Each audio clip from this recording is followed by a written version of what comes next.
Baik pendengar Kardama, selamat siang. Ketemu lagi barengan sama Desi tentunya di program spesial Dialog Duduk Bareng Parlemen.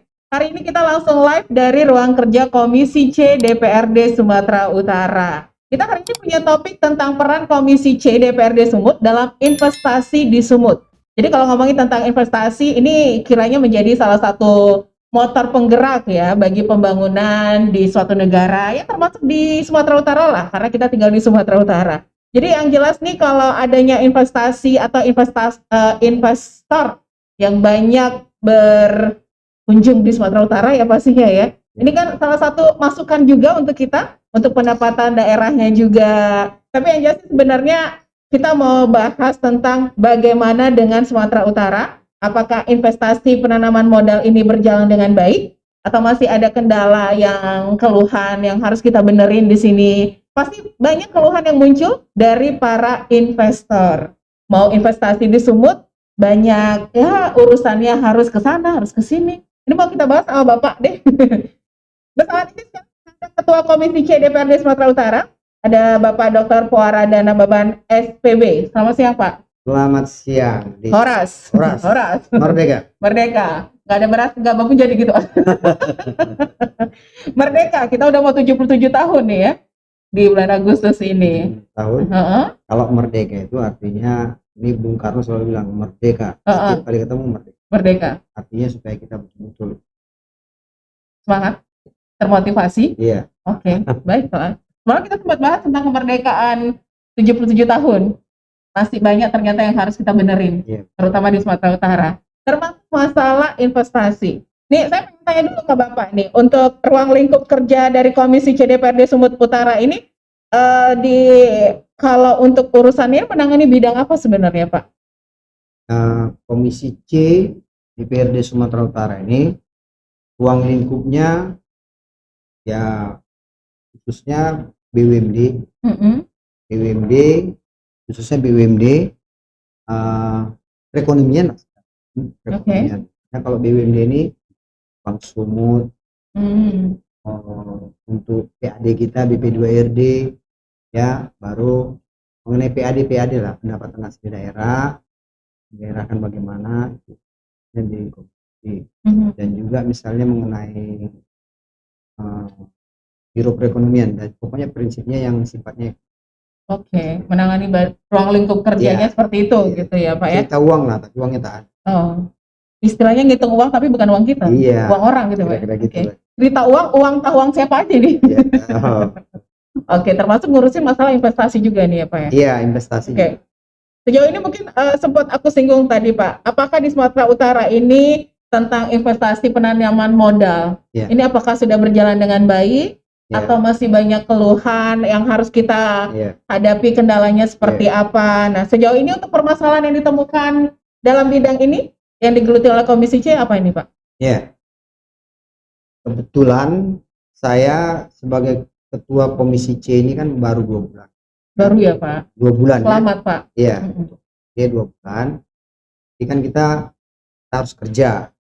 Nah, kita kan mendengarkan dari masyarakat lah ini ya, mendengarkan dari masyarakat apa yang menjadi persoalan yang real dulu di masyarakat. Jangan kita mengharapkan investasi dari luar, sementara masyarakat kita sendiri yang punya modal untuk menanamkan modalnya, untuk berusaha, masih banyak sekali kendala. Itu juga itu harus jadi pegangan kita yang paling utama sebenarnya. Itu yang menjadi persoalan sebenarnya. Seperti Desi bilang tadi Pak ya, mau ngurus izin aja banyak pos-posnya nih. Gimana orang mau investasi? Jadi, udah ribet duluan di awal. Benar. Gini, saya kasih contoh lah misalnya kan.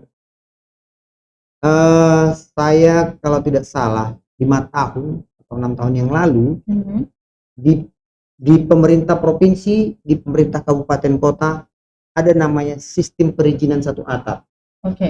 Jadi sistem perizinan satu atap ini tujuannya adalah mempermudah orang berusaha, mempermudah orang mengurus izin untuk berusaha. Nah ya, tetapi kenyataannya yang kita lihat ya, kenyataan kita lihat di kabupaten kota, malah justru yang seharusnya satu atap sekarang sudah berubah. Jadi balik lagi dia masing-masing ke dinas-dinas terkait yang seharusnya tidak seperti itu. Kalau misalkan kita mengurus, contoh aja lah kita Mm-mm. bilang kan, mengurus IMB, IMB, iya, benar. izin mendirikan bangunan, contoh ya, Mm-mm, izin mm-mm. mendirikan bangunan, izin mendirikan apa, harusnya kan ke sistem perizinan satu atap itu Iya. kita, namanya satu atap, harusnya selesai di situ, harusnya selesai di situ. Tapi kenyataannya tidak seperti itu. Kita harus ke sana, harus kemana? Nah, Kayak kesannya dibola-bolain, Pak. iya benar, saya tidak bermaksud mengatakan, saya sangat berkeyakinan gubernur, ya karena kita di Sumatera Utara, saya juga berkeyakinan presiden juga berharap justru perizinan untuk meminta izin usaha ini, usaha dan kan investasi kan, usaha ya, membuka usaha ini, presiden saya sangat berkeyakinan agar perizinan yang dibuatkan dalam aturan-aturan itu benar-benar sesuai dengan harapan masyarakat. Benar. Harus itu, harapan masyarakat itu apa? Gampang, mudah. Bukan berarti jadi syarat-syarat ini tidak dipenuhi. Maunya mudah, tapi syarat-syarat ini tetap dipenuhi oleh masyarakat itu.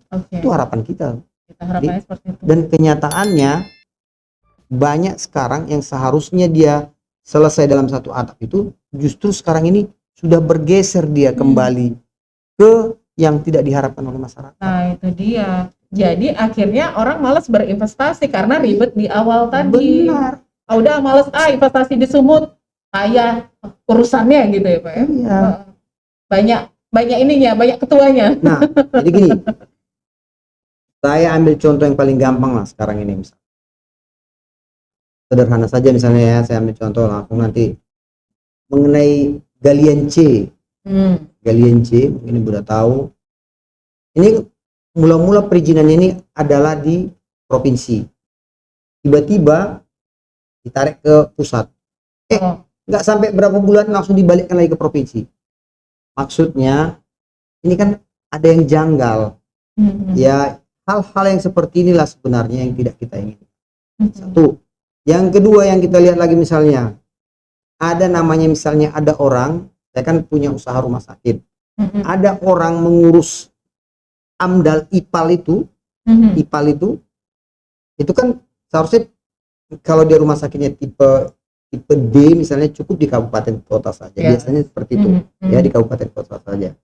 Nah, ini sekarang dia sudah banyak bergerak, dia harus ke provinsi.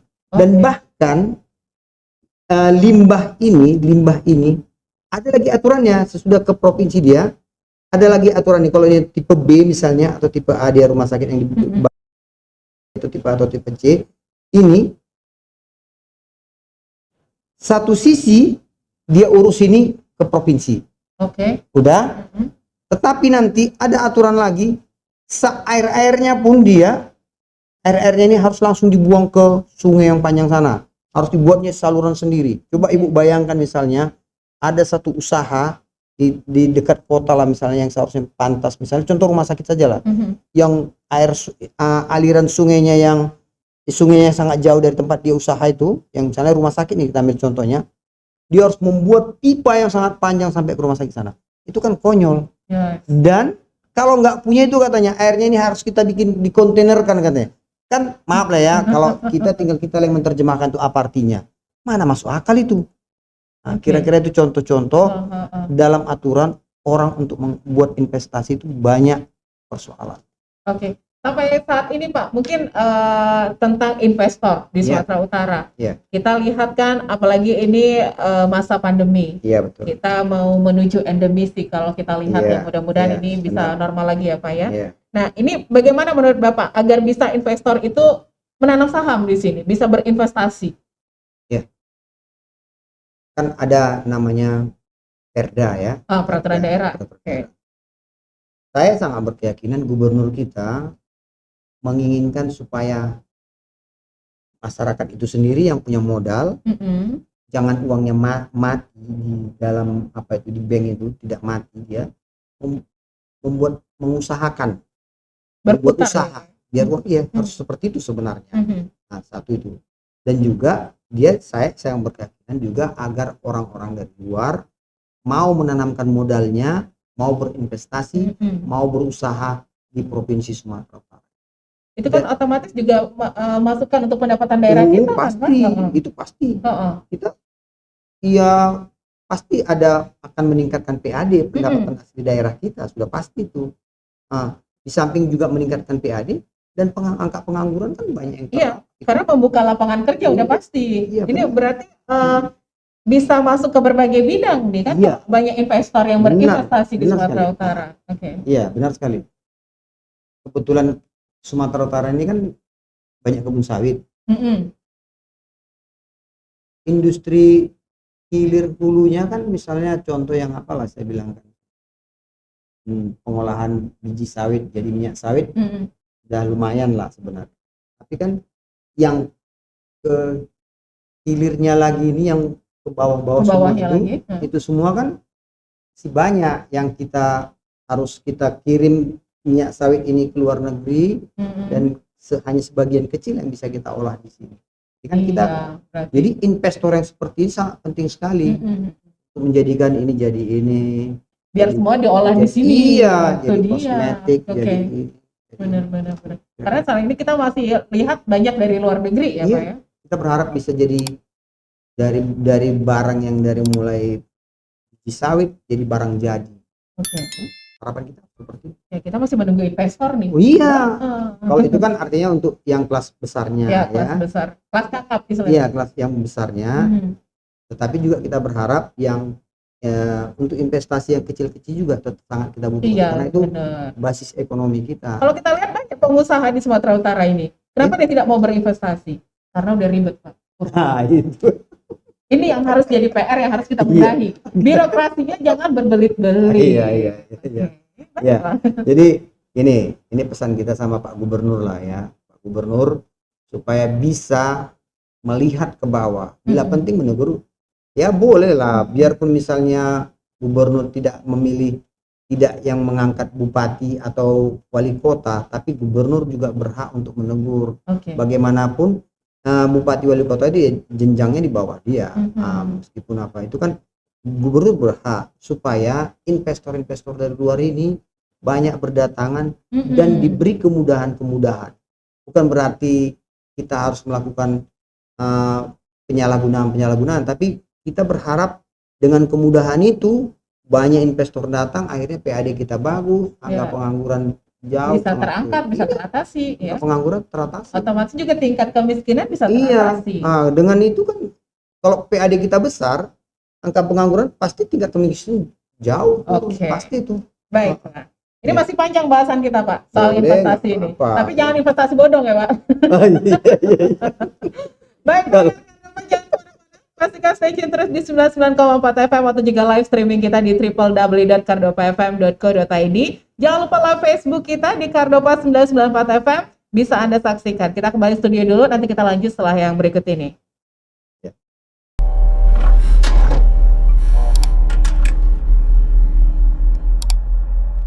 Baik, pendengar Cardopa, kita lanjut lagi obrolan kita di spesial dialog duduk bareng parlemen, langsung live dari ruang kerja Komisi C DPRD Sumatera Utara. Masih bersama Ketua Komisi C DPRD Sumut, ada Bapak Puaradana Beban SPW. Ya Pak, kita lanjut lagi ngomongin tentang investasi. Emang kan tugasnya Komisi C ini mengawasi lah ya, melakukan pengawasan. Tapi kalau kita lihat di lapangan, di mana orang mau nyaman berinvestasi, sementara ini banyak sekali Sumatera Utara itu banyak banget punglinya, Pak. Ketua, bayangin ini ketua. Jadi investor juga apa sih ini? Nggak nyaman jadinya, Pak. Iya, betul. Soal kenyamanan ini berarti. Iya, jadi gini kan. Saya jawab ya. Ya, silakan. Jadi begini, kita kan sudah banyak lah melihat di masyarakat lah ini ya. Saya selalu ambil contoh yang sederhana lah. Adalah misalnya orang membangun sesuatu, bangun bangunan lah, bangun tempat usaha lah. Kalau IMB itu ya normal lah ya kan, IMB surat semua itu yang dalam batas normal. Sekarang ya boleh lah, itu normal itu kan. Tapi yang kita sayangkan misalnya terkadang memang nampaknya sepele.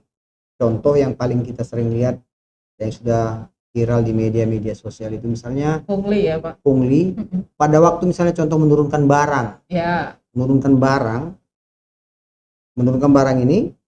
Pada waktu diturunkan barang ini, yang menurunkan barangnya adalah yang pembeli, yang penjual yang dari sana, penjualnya. Tetapi yang pembeli, yang punya usaha ini, yang tempat dia diturunkan barang ini, dia wajib juga membayarkan namanya uang. Kita nggak tahu uang apa. Kalau kasarnya saya bilang ya uang preman lah. Uang preman. Dan sangat kita sayangkan, ya banyak preman yang disumut, Pak. Oknum lah ya. Yes. Oknum organisasi massa yang ada di Sumatera Utara ini sering menyalahgunakan fungsi mereka sebagai organisasi massa itu, organisasi masyarakat itu. Dia sering menyalahkan fungsinya yang seharusnya dia membantu ke masyarakat, justru terbalik. Oknum-oknum ini mengutip dia nih Bu, biar Ibu tahu, mengutip dia turun barang tuh, dia tinggal nongkronginnya di tongkronginya, duduk dia gini, mana tinggal sekian mantau aja, dia ikut kerja berarti. Dia ikut kerja, tinggal hitung sekian katanya. Kadang tak masuk akal. Nah, dan memang tidak boleh, bukan tak masuk akal yang kita ceritakan, tidak boleh, kecuali dia yang menurunkan, kita hitunglah berapa.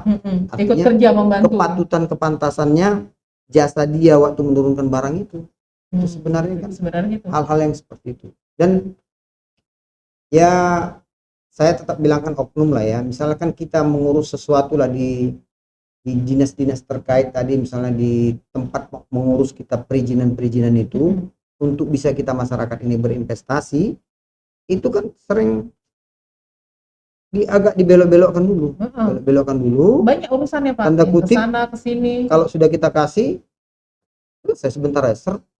Nah itu dia. Itulah yang menjadi tanggung jawab kalau kita Sumatera Utara, tanggung jawab Pak Gubernur dan tanggung jawab Bupati, Wali Kota untuk melihat ke bawah anak buahnya ini, supaya tidak melakukan hal-hal yang seperti itu. Karena memang bukan hanya uang preman aja tadi ya Pak ya, bukan hanya organisasi aja, tapi memang dari dinasnya sendiri ada oknum tertentu yang nakal.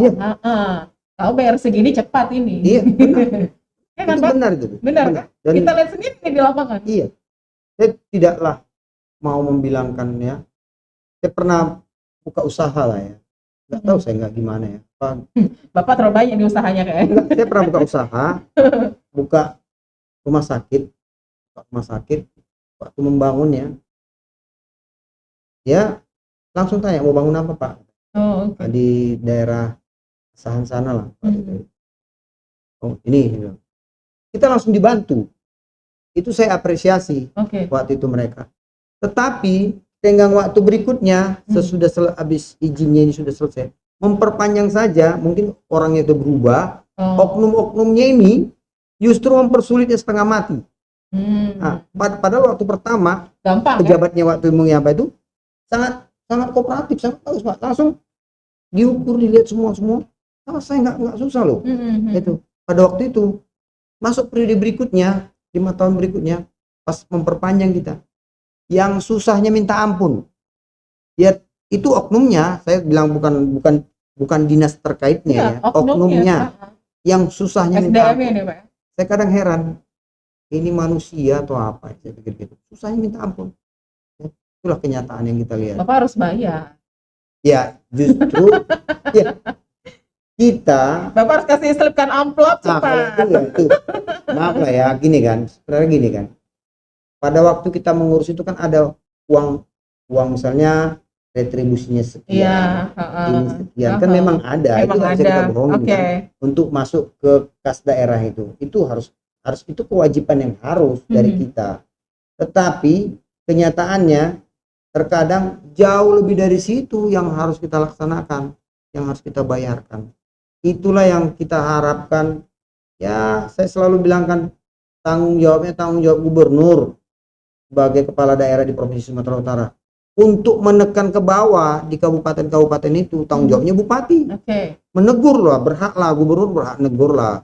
Siapa bilang? Sedangkan presiden berhak menegur gubernur, berhak menegur bupati. Kalau enggak APBN kan bisa nggak disalurkan ke bawah APBN-nya. Tapi menurut Bapak nih sebagai Ketua Komisi C, bagaimana mengatasi pungli yang ada di Sumatera Utara yang semakin meresahkan?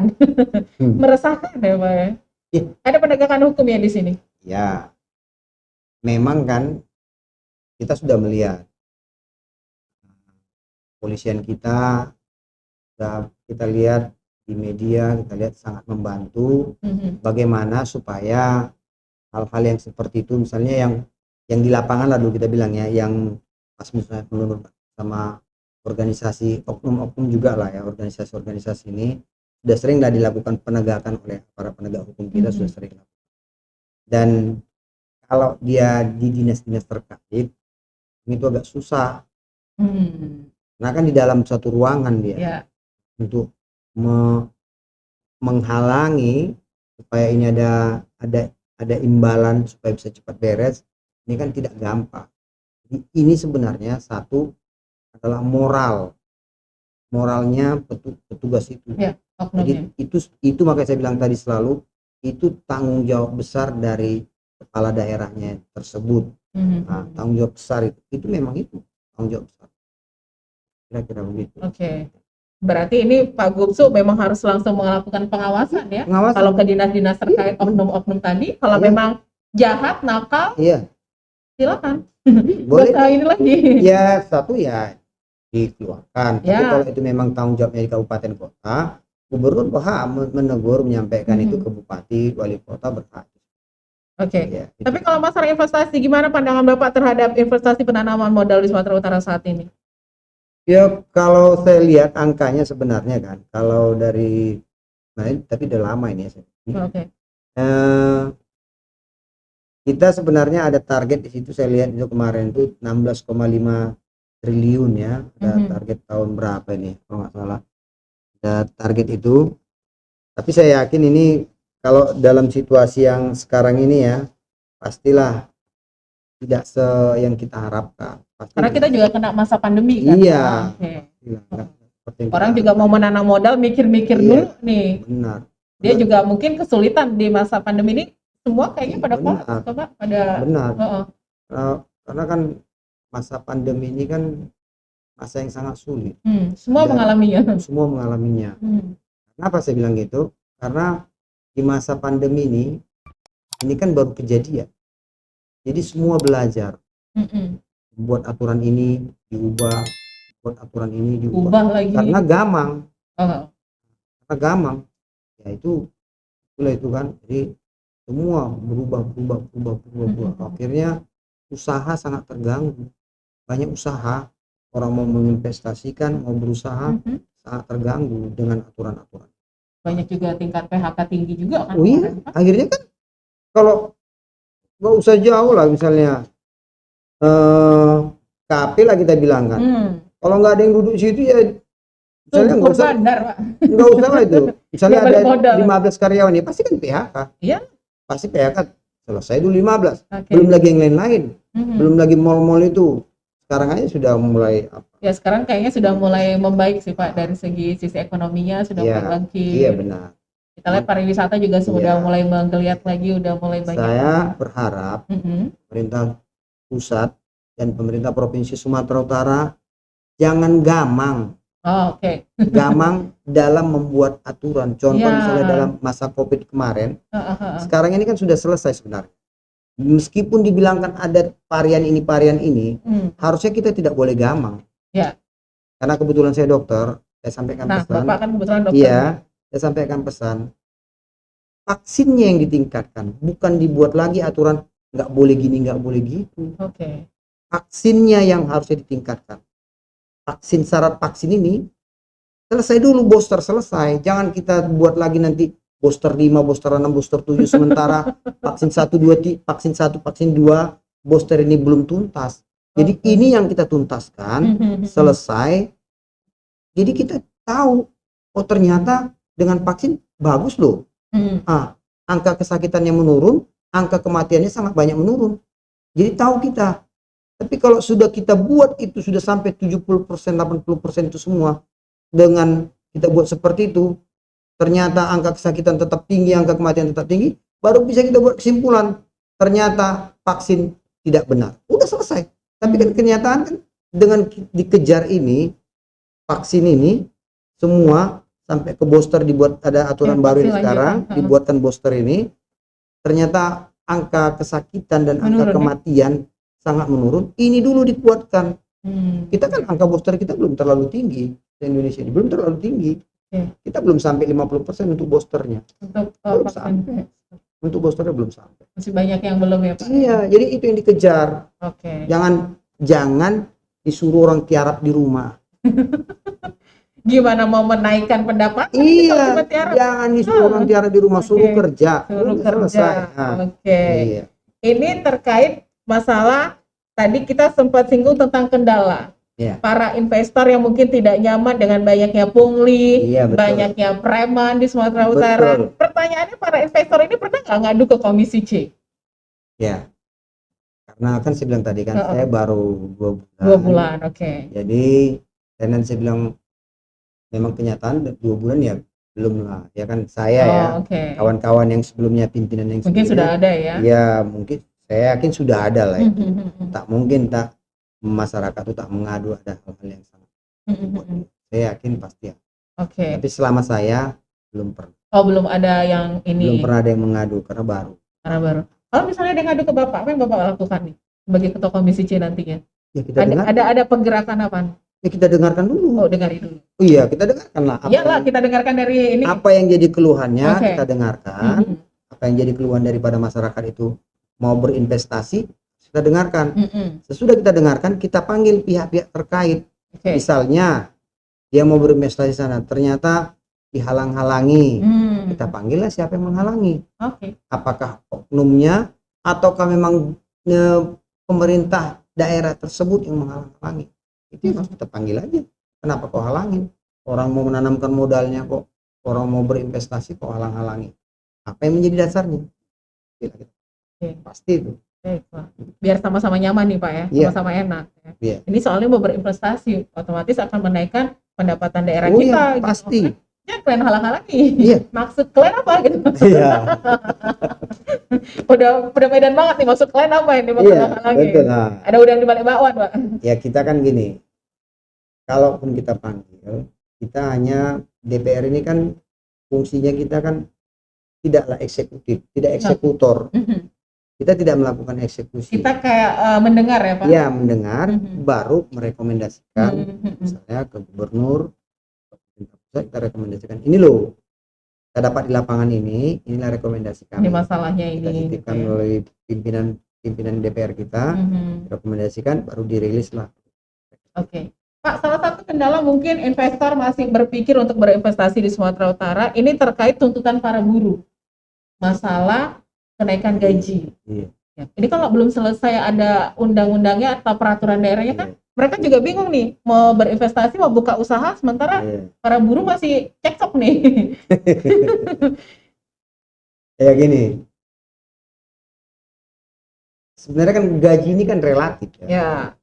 Gaji di perusahaan itu kan memang ada upah minimumnya, bukan upah maksimum dibilang. Jadi misalnya ada karyawan di satu tempat, upah minimumnya misalnya 2 juta, misalkan lah 2 juta, 2,5 juta misalnya di satu tempat itu upah minimum yang apanya kan, atau 3 juta ya, upah minimum regional. Dia kan tidak harus gajinya segitu kan dia terkadang kan gajinya bisa aja dia langsung dikasih 3,5 juta misalkan. Tapi terkadang bisa aja di bawah dengan kriteria dan dengan kesepakatan bersama. Karena kan kalau tak usah jauh-jauh lah, ada tenaga honor, ada tenaga guru yang ngajar, gajinya cuma berapa? Rata-rata di bawah upah minimum itu gaji guru yang honor-honor ibu tanya berapa? Yang tenaga honor itu ada dikit Pak, masih menjerit Pak, 700 cuma, ada yang cuma tenaga honor. Bayangkan ibu itu. Jadi jangan kita pemerintah saya bilang ke pengusaha kau harus gaji sekian, ini UMR-nya, nggak bisa. Nggak bisa kita bilang gitu, ini batas minimumnya, nggak bisa. Nah, tapi kan kita harus melihat patutannya, apanya semua kita lihat. Jadi kita dulu kasih contoh, pemerintah dulu harus kasih UMP contoh. kita berapa sekarang ini Pak? Populer, tapi 2 jutaan lebih ya. 2 jutaan kan lebih. Kemarin sempat Pak Edi juga Pak Gusus sempat ada untuk menaikkan ya berapa persen? Iya. Akibat tuntutan pada para buruh kemarin, hari buruh kemarin ada kenaikan sih. Iya. Ini kan gini dia, Itu semua kan selalu didorong, sama seperti tadi juga saya bilang gaji honor itu tadi. Pak Gubernur kita sudah berusaha untuk berdiri istilah, sudah berusaha, tapi kan ada yang terkadang tidak diberikan hal yang seperti itu. Ada, tapi ini ada yang diberikan, ada yang enggak. Itulah sebenarnya kalau saya bilang ya kekonyolan juga lah. Cuman kan gini, ada misalnya seorang, saya bilang kenapa saya selalu bilang guru misalnya kan, jadi guru ini datang ke situ, saya mau kerja lah, yang penting ya bisa makan lah, bisa ini dikasih misalnya, kan gitu rata-rata gurunya kan begitu kan. Ya udah, kau ngajar di sini, kau ini ngajar ini, kau dikasih 400.000 mau ya? Gitu. Ini kesepakatan sebenarnya. Iya. Atau di tempat usaha, ada tempat kerja, kau sekian jam, kau mau gaji segini, kan ada kesepakatan kedua belah pihak. Nah, mau katanya kan. Jadi ya udah sepakat, orang mungkin yang dikerjakannya ada batasannya begini itu. Banyak itu tidak. Ya memang kalau yang UMR ini umumnya itu biasanya di perusahaan-perusahaan misalnya pabrik, kalau itu baru dia biasanya menerapkan itu. Tapi kalau home industri itu rata-rata enggak. Home industri enggak sih? Iya rata-rata enggak. Padahal mempekerjakan juga ya. Oke. Apalagi kan sekarang kita UMKM ya Pak, lagi meningkat juga sih di Sumatera Utara. Mikro kecil menengah ya. Oke. Tapi kalau masalah sejauh ini Pak, tentang kendala yang dihadapi terkait regulasi misalnya tentang undang-undang, peraturan daerahnya, perdanya itu gimana Pak? Kalau perdanya sebenarnya sebelumnya sudah, tapi kan karena ada undang-undang cipta kerja itu. Iya, undang-undang cipta kerja. Saya jujur saja lah, nggak usah saya bahas. Itu udah sah atau masih rencana atau gimana sih Pak? Ini dia undang-undang cipta kerja ini kan masih itu, nanti baca saja lah di situ. Kan masih ke mahkamah kan, Mahkamah Konstitusi ya soalnya. Jadi kemarin kan sempat ada protes. Iya, ada persoalan di situ kan. Persoalan di dalam pengusahanya juga ada, persoalan di dalam orang kerjanya juga ada. Nah, dan itu ini kan membuat orang untuk berinvestasi kan jadi gampang. Jadi mikir Pak, ini kayaknya masalahnya belum selesai, aku mau investasi agak takut juga kan tarik ulur. Benar. Jadi gampang. Iya, itu kelemahan kita. Iya. Kelemahan kita. Saya sampaikan lah ya. Saya ingat Ibu Sri Mulyani pernah ngomong bilang, di Indonesia ini banyak aset yang diam, tidak bekerja, tidak berfungsi. Jadi ada orang yang punya aset itu diam gitu aja, gitu aja, nggak diapa-apakan. Nah, jadi kita bekerja setengah mati, kita kumpul asetnya, tapi asetnya diam. Itu kelemahan kita di Indonesia. Kalau di luar negeri katanya, khususnya di Amerika, di apa itu, justru aset ini yang bekerja untuk dia tenang-tenang saja. Itulah kelemahan kita juga salah satunya. Jadi dia kalau luar negeri ada asetnya misalnya sekian, aset inilah dibuatnya langsung tetap bekerja. Iya, diputar. Jadi, ya Pak. Iya, aset ini yang langsung bekerja. Misalnya dia ada tambah banyak asetnya, aset ini yang bekerja. Akhirnya dia bisa nyaman, tenang. Sampai usia apapun dia asetnya yang bekerja, dia tenang-tenang saja. Dia tinggal tenang-tenang aja. Kita beda, asetnya dibiarkan diam, kita hanya bekerja sampai setengah bengkok ini sampai apa? Setengah bengkok. Gak kelar-kelar ya Pak ya? Iya. Sementara asetnya ini udah di sini tumpuk-tumpuk. Udah. Nggak kerja. Asetnya nggak kerja. Itulah kelemahan kita dengan yang di luar sana. Yang kelemahan kita dengan orang luar. Jadi itu salah satu. Tapi itu jadi pertanyaan, kenapa kita karena banyak kali uang premannya. Itu Pak, benar. Banyak kali uang premannya sehingga kita terbiasa cukuplah mengumpulkan aset, beli tanah diamin, biarkan. Beli ini biarkan. Beli rumah sampai sekian itu dibiarkan aja. Sampai rusak sendiri rumahnya. Disewakan saja. Nyewa cuma berapa Bu? Mana ada? Kalau ada orang bilang nyewa rumah beruntung, ngomong kosong. Salah. Takutnya Pak mau diolah ya itu tadi, kena uang ini, kena uang itu. Buka usaha, itulah dia. Itulah yang jadi kendala, ya kan? Jadi inilah yang jadi pelajaran buat gubernur kita, Gubernur Pak Edi Rahmayadi ini, biar jadi pelajaran yang sangat penting ini. Dan juga buat bupati, wali kota kita, wali kota yang ada di Sumatera Utara ini harus jadi pelajaran. Memang secara umum Indonesia ya, tapi kita kan lihat yang skop di Sumatera Utara. Lingkupnya Sumatera Utara. Inilah yang jadi pelajaran. Jangan lagi menghalang-halangi orang untuk berusaha. Jangan menghalang-halangi, justru dibantu. Justru pemerintah kabupaten kota, pemerintah provinsi justru tambah lagi justru harus membantu supaya usaha dia itu bisa jalan. Harus dibantu. Jangan dihalang-halangi. Bila penting ditambah modalnya. Nah, harus dibantu. Benar. Harus gitu. Itu yang sebenar-benarnya. Nanti kita mendengar Kardopa, jangan lupa live Facebook kita di Kardopa 994 FM atau live Instagram. Enggak dulu ya. Facebook aja dulu Kardopa 994 FM atau juga live streaming kita di triple.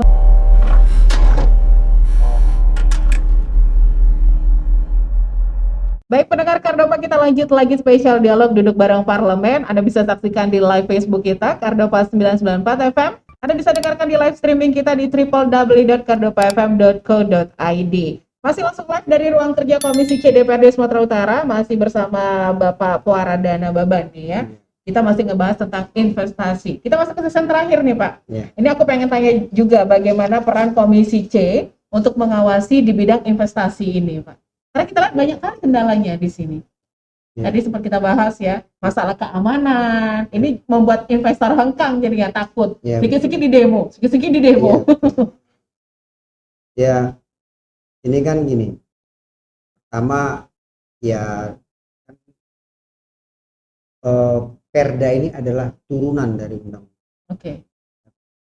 Kalau undang-undangnya masih ada kendala, ini Perdanya pun ikut gamang dia.